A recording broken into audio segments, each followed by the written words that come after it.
Morning વિદ્યાર્થી મિત્રો, શ્રદ્ધા એજ્યુકેશન ઓનલાઈન લેક્ચરમાં આપનું ફરીથી હાર્દિક સ્વાગત છે. આપણે ધોરણ 11 વિષય અર્થશાસ્ત્ર ચેપ્ટર 7 ભારતીય અર્થતંત્રમાં એમાં સ્વતંત્રતા પહેલા ભારતનું અર્થતંત્ર છે એ જેના આપણે બે ટોપિક ભણી ગયા છીએ.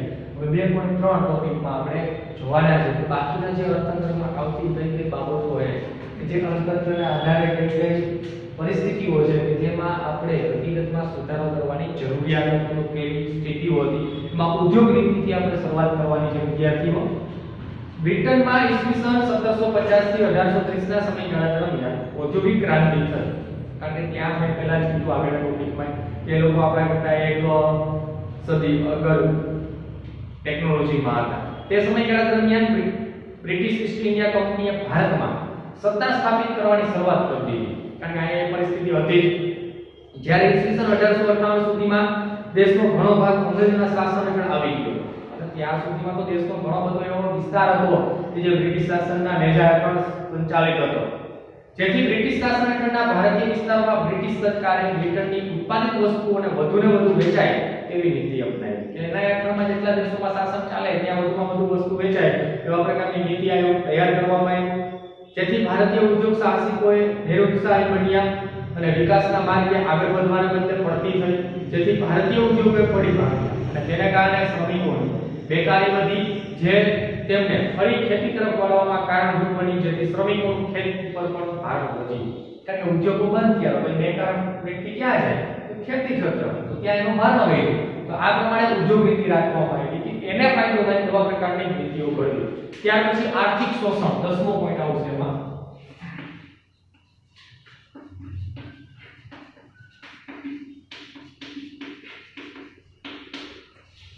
આર્થિક શોષણ જે છે તો કઈ રીતના આર્થિક શોષણ થતું. બ્રિટિશ અર્થતંત્રને સુદૃઢ કરવાના આશયથી ઈસ્ટ ઇન્ડિયા કંપની અને બ્રિટિશ સરકારે એવા પ્રકારની વ્યૂહરચનાઓ અપનાવી કે જેના દ્વારા માત્ર બ્રિટિશ અર્થતંત્રને લાભ થાય. આર્થિક શોષણમાં તો કે એ લોકોએ નીતિ જેવી કરી કે ભાઈ ગમે તે રીતના કાન પકડો પર પકડવાનો તો કાન છે આઈડી પકડો આઈડી તો એમાં ગમે એક સર્કલ જાવ જવાનું તો બ્રિટનમાં જ છે. તેઓએ ખાસ કરીને એવા વેપાર નીતિઓ અપનાવી કે જેના દ્વારા ભારતીય સાધનોનો મહત્તમ ઉપયોગ કરી બ્રિટનના ઉદ્યોગનો વિકાસ થાય. આયા જે સાધન સંપત્તિ છે એનું ઉત્પાદન કરવામાં જે કાંઈ પણ બાબતો હોય જે કાંઈ ઉત્પાદન છે એ કરીને ઉદ્યોગ ક્ષેત્ર કે જે કાંઈ ક્ષેત્ર છે એનો લાભ ક્યાં મળે તો બ્રિટિશ સરકારને. આ ઉપરાંત તેમની ખેતી નીતિ અને ઔદ્યોગિક નીતિઓ પણ બ્રિટનમાં વિકસાવવાના પ્રોત્સાહન રૂપ હતી. જેમ કે ભારતને ભોગે બ્રિટિશ ઉદ્યોગનો જરૂરી કાચો માલ મળી રહે એ હેતુથી ભારતીય ખેતીનું વેપારીકરણ કરવામાં આવ્યું. જેથી બ્રિટિશ અર્થતંત્રને અનુકૂળ વસ્તુઓ અને સેવાઓ મળી કે અહીંયા જે કાંઈ પણ અર્થવ્યવસ્થાના ભોગ છે એ આપવા માટે તૈયાર હતા. આપણા દેશના જે ખેડૂતો એ વસ્તુ તૈયાર કરે પણ આપણા અર્થતંત્રના ભોગે બ્રિટિશ અર્થતંત્રનો વિકાસ થાય. બ્રિટિશ અર્થતંત્રનું જે કાંઈ પણ ભારણ છે એ ત્યાં અનુકૂળ વસ્તુઓ મળી રહે અનુકૂળ સેવાઓ પ્રાપ્ત થાય એવા પ્રકારની શોષણ નીતિઓ સ્ટાર્ટઅપ કરી. તો શોષણમાં બાકી નથી. આપણો દેશ આઝાદ થયો ઘણી બધી બાબતોથી ચાલી નથી એ લોકોએ બસ એક જ નિર્ણય રાખ્યો હતો કે જેટલું મળે એટલું લઈ લીધું. અને પછી એ સમજવા માંડ્યા કે હવે આપણું શાસનનો અંત આવવાનો હોય એ સમયગાળામાં એ પોતાની એક જ બાબતો હતી ખીચા ભરાય એટલે ભરો બાકી તો વાયદી આપણે હાલતી પટ્ટીએ મોકલવાના. ત્યાર પછીનો પોઈન્ટ આવશે હસ્તકલા કારીગરીનું શોષણ.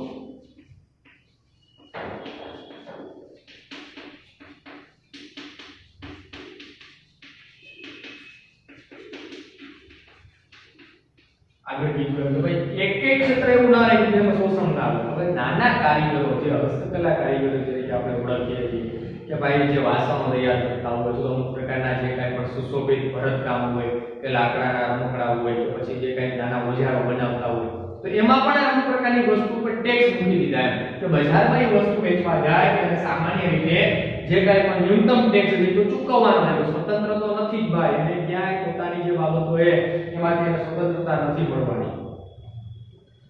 તો વિવિધ હસ્તકલા વસ્તુઓનું વેચાણ દ્વારા ઈસ્ટ ઇન્ડિયા કંપનીએ ભારે આવક ઊભી કરવા ઈચ્છી હતી. જેથી તેણે આંતરિક વેપારમાં ઇજારાના લાભ લઈ હસ્તકલાના કારીગરો પાસેથી બજાર કિંમત કરતા 15 થી 40% ઓછી કિંમતે વસ્તુ ખરીદી લેતા અને જો કારીગરો પોતાની વસ્તુ નીચા ભાવે આપવા આનાકાની કરતા તો તેઓ પર અંગ્રેજો દ્વારા શારીરિક જુલમ કરવામાં આવતો.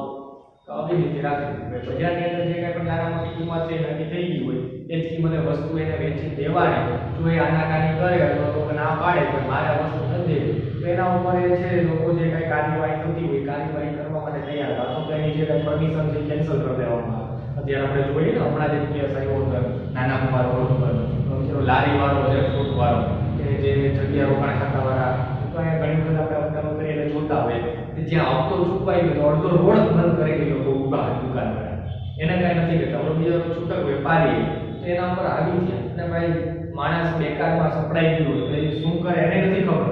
તો પેલો નાનો યુવાન છે કે જે છરી લઈને પાછળ જોયો જે કઈ ઘટના બની ન થવું એ વાત સાચી છે કે એની જે બોલવાની અથવા સામે જે વિદ્રોહ કરવાની સિસ્ટમ હતી એ થોડી ખોટી હતી.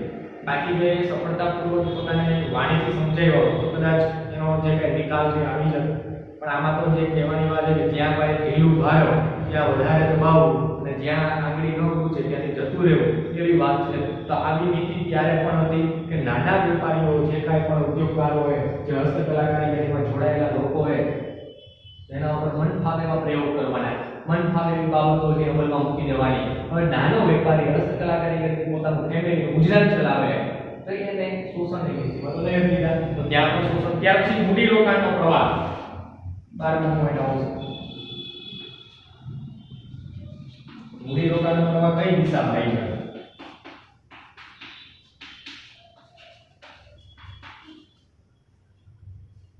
મૂડી રોકાણનો પ્રવાહ છે એની પરિસ્થિતિ કઈ તો કે બ્રિટિશ શાસન દ્વારા ભારતની અને બ્રિટનની જે મૂડીનું રોકાણ કરવામાં આવ્યું તેની દિશા બ્રિટન તરફ હતી. કારણ કે તો પછી શોષણ ચાલુ થયું તો એ નીતિ તો હોય જ. ભારત વિરોધી રાખવામાં આવી એટલે કે મૂડી રોકાણમાં ભારત પર અંગ્રેજોનું સામ્રાજ્ય કાયમ રહે અને બ્રિટિશ તંત્રને તેનો સઘળો લાભ મળે તેવું પ્રયોજન કરવામાં આવ્યું. ખાસ કરીને જે કાંઈ પણ મૂડી રોકાણ છે જે કાંઈ વ્યવસ્થા છે એ પ્રમાણે આખી સામ્રાજ્ય ઊભું કર્યું કે બધો લાભ કેને મળે તો અંગ્રેજોને જ મળે અને એવું પ્રયોજન કરવામાં આવ્યું. દાખલા તરીકે રસ્તા અને રેલવે પાછળ થયેલું જંગી મૂડી રોકાણ એ મૂડી રોકાણ પાછળનો મુખ્ય હેતુ બ્રિટનની કાચા માલની આયાત અને ભારતમાં તૈયાર વસ્તુની નિકાસ અને લશ્કરની હેરફેર અનુકૂળ રહે તેવા રસ્તા અને રેલવે રૂટ તૈયાર કરવાનો હતો. એમ થયું જ્યાં સુધી એ લોકો શાસન વ્યવસ્થામાં હતા તો રેલવે રૂટ બધા જોઈ લેવાના હતું કે મોટા મોટા જે શહેરો મોટા મોટા જે ઉત્પાદનના સેન્ટર હતા ત્યાંથી કાચા રસ્તાઓ પાકા રસ્તાઓ એક સેન્ટર સુધી પહોંચે ત્યાંથી રેલવે છે બંદર સુધી જતી હોય. કાચી વસ્તુનો નિકાસ થઈ જાય પાકી અને તે વસ્તુ તૈયાર થાય એ વસ્તુ અહીં આવી જાય તૈયાર વસ્તુ. ત્યાં પછી લશ્કરી છાવણીમાં ફેરવવું હોય તાત્કાલિક લશ્કર પહોંચાડવું હોય એના માટે રસ્તા રેલવેની સુવિધા એના પોતાના અર્થતંત્રના વિકાસ માટે તૈયાર કરેલું હતું. તદુપરાંત રેલવે માટેના ઉચ્ચ તજજ્ઞો અને અધિકારીઓ બ્રિટનથી ઊંચા દરે ભારતમાં લાવવામાં આવતા કે ત્યાંથી જે ભરતી થાય અધિકારીઓ હતી તો એ પોતે લઈ આવે અને એનો પગાર કોણ ચૂકવે તો કે આપણે અર્થતંત્રમાંથી પગાર ચૂકવવાનો. બ્રિટન શાસન દરમિયાન શિક્ષણ પાછળ મૂડી રોકાણ કરી બ્રિટિશ સરકારને અનુકૂળ એવા કારકુનો મળી રહે. અત્યારે શિક્ષણ નીતિ એવી છે કારકુનો તૈયાર થાય. આની પહેલા આપણે ચર્ચા કરી હતી 12મા ધોરણના ચેપ્ટર વિશે ઉલ્લેખ કરેલો હોય 5મું 6મું અને 7મું ચેપ્ટર જોવું તો આ જ નીતિઓનો વિરોધ કરવામાં આવ્યો હોય કે હજી મેક્રોન નામના જે શિક્ષણવિદ હતા એને શરૂઆત કરી આપણે એનો વિરોધ નથી કરતા સારી બાબત છે કે એને પોતાની શિક્ષણ નીતિની શરૂઆત કરવા માટે એ લોકો એવું સમજતા હતા કે જો આપણે આ હિસાબ સાચવવો હોય તો અહીંના લોકોની જરૂરિયાત પડશે કારણ કે બધા ત્યાંથી નિયમ તો કારકુન એટલે હિસાબ સાચવી શકે એવો સક્ષમ વ્યક્તિ બાકી નવું કાંઈ કરી શકે એવી શિક્ષણ નીતિ જ નહોતી એની પાસે. કારણ કે એને નવું કરવા માટે તો તૈયાર ક્યાંથી હતા તો એના દેશના લઈ આવવાના હતા. બાકીના પટ્ટાવાળા તૈયાર થાય એવી શિક્ષણ નીતિ રાખેલી. એ સરકાર આપણે ચલાવી લે 70 વર્ષ જતા રહ્યા એવી શિક્ષણ નીતિ આમાં કોઈ સ્વયં પોતાની રોજગારી મેળવી શકે એટલે સ્ટાન્ડર્ડાઇઝેશન શિક્ષણ નીતિ નથી બનાવી. આ છે 2-5% લોકો એવા નીકળીને પોતાની જાતે કંઈક કરે. શિક્ષણની સાથે વ્યવસાયિક જે કંઈ જ્ઞાન આપવાનું હોય એ નીતિ અહીંયા નથી મળતી. તમે અત્યારે 11-12 ધોરણ કોમર્સ હોય કે પછી આર્ટ્સ હોય કે સાયન્સ હોય પણ તમે ઉચ્ચ શિક્ષણમાં જાઓ છો કોલેજ કે માસ્ટર ડિગ્રીમાં તો એવો નિયમ છે જેમ ચાર્ટર્ડ એકાઉન્ટ અને ડોક્ટર માટે એક ફિલ્ડ વર્ક આવે 2 વર્ષની ઇન્ટર્નશિપ હોય તો બધા માટે એમકોમ કરે તો 1 વર્ષનું પ્રેક્ટિકલ હોય. કોઈ કંપનીમાં જાય એમબીએ કરે તો સેલ્સમેનની જે કંઈ બાબત હોય બેંકિંગની બાબત હોય એનાથી જાણીતા હોય એવું કંઈ વિકસાવવામાં નહોતું. એ નીતિ હજી પણ એકદમ છે કારકુનો તૈયાર કરવાની બાબત હતી.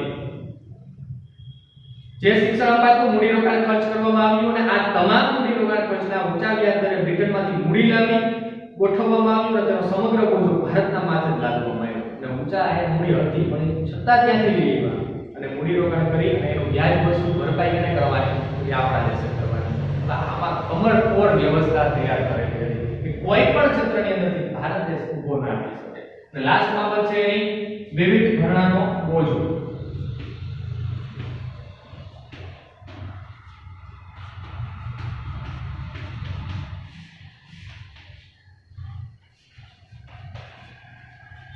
વિવિધ ભરણાનો બોજો ભાઈ કઈ બાબતો લાગે છે ને કારણે આવા અલગ અલગ ભરણા ભરવામાં જે દેશ ઊંચો નથી. ભારતીય બ્રિટિશ હુકુમત વહીવટનો ચાર્જ પણ ચૂકવવો પડતો હતો. એ લોકોએ સંચાલન કરે તેનો ચાર્જ આપણે ચૂકવવો. આપણે કોઈ એવા જ્ઞાની માણસો જ નહોતા કે સંચાલન ન કરી શકે, કે આપણે કોઈ એવા માણસો જ નહોતા કે જે 5 વ્યક્તિના સમૂહને સાચવી ન શકે, કે જે કઈ ઉદ્યોગ છે એને સારી રીતના દિશા તરફ આગળ ન વધારી શકે. છતાં પણ એ લોકો બહાર લાવવા માટે તૈયાર નહોતા. જેને હોમ ચાર્જીસ એટલે કે ભરણા તરીકે ઓળખાતો હતો. ભારતે બ્રિટિશરોને આવી કેટલીક ચૂકવણીઓ કરવી પડતી હતી, જેમ કે બ્રિટિશ અધિકારીઓના પગારો તથા પેન્શનના ભથ્થાઓ, લશ્કરનું ખર્ચ, દેવા પર વ્યાજની ચૂકવણી વગેરેનો સમાવેશ થતો હોમ ચાર્જીસ તરીકે ઓળખાતો. 5-6 દેવાઓ એમાં એડ કરી દેવામાં આવ્યા. ઘરદીઠ ચૂકવણી કરવાની હતી. ખેડૂત છે તો ખેડૂતે આ પાક વેચાણ કરે 5% ચૂકવણી આની હોય કે ભાઈ એનો જે કાઈ પણ સાયમન કમિશન જે કાઈ હોય કે ભાઈ જે કાઈ ઓનેસ્ટિંગ હોય એ પોતે અહીંયા આવે છે, પોતે સારી રીતના વ્યવસ્થામાં રહે છે. એ બધી જે કાઈ જમવાની વ્યવસ્થાથી એના પગારની વ્યવસ્થા, એ નિવૃત્ત થાય તો ઇંગ્લેન્ડ જાય તો એનો ચાર્જ પ્લસ એનું ભથ્થું, પેન્શન, આ બધું ચૂકવવાનું. જે કાઈ મૂડી ભંડોળ કેને પૂરું પાડવાનું કે આપણા દેશે પૂરું પાડવાનું. તો આવી ચૂકવણીઓ એના અધિકારીઓ માટેના જે કાઈ પણ ચાર્જીસ છે આપણે ચૂકવવાના, જેના આધારે બનતું બજેટ બ્રિટનમાં રજૂ થયું. અહીંયા બજેટનો ખર્ચ બ્રિટનમાં રજૂ થાય અને ચૂકવવાનું આપણે. ઈસવીસન 1924-25 ના વર્ષમાં 300 લાખ પાઉન્ડ જેવી જંગી રકમ ચૂકવવી પડી હતી, જે ઈસવીસન 1945 માં 1350 લાખ પાઉન્ડ થવા પામી હતી. 24-25 માં 300 લાખ અને જે કાઈ પણ પછીના 20 વર્ષ કે 35 વર્ષની અંદર 25 વર્ષની અંદર 1350 લાખ પાઉન્ડ જેટલી રકમ જે આપણે ચૂકવી. આવી વિશિષ્ટ ચૂકવણીના આધારે ભારત ગરીબ અને ભારતના ભોગે બ્રિટન ધનવાન બન્યું હતું. કે આપણો દેશ ગરીબ છે, પોતે ધનવાન બનવાની નીતિઓ રાખેલી હતી. અંતે 15 ઓગસ્ટ 1947 ના રોજ અંગ્રેજો જ્યારે ભારત છોડીને ગયા ત્યારે ભારતની ખેતી, ઉદ્યોગ અને વેપાર વગેરેની ભારે કંગાળ પરિસ્થિતિ હતી. લગભગ 150 વર્ષના ગાળામાં દેશની માથાદીઠ આવક ઘટવા પામી હતી અને ભારતીય અર્થતંત્ર જે ઇંગ્લેન્ડ કરતા સમૃદ્ધ હતું તે બ્રિટિશ શાસનના શોષણને કારણે ઇંગ્લેન્ડની સરખામણીમાં ખૂબ જ ગરીબ બની.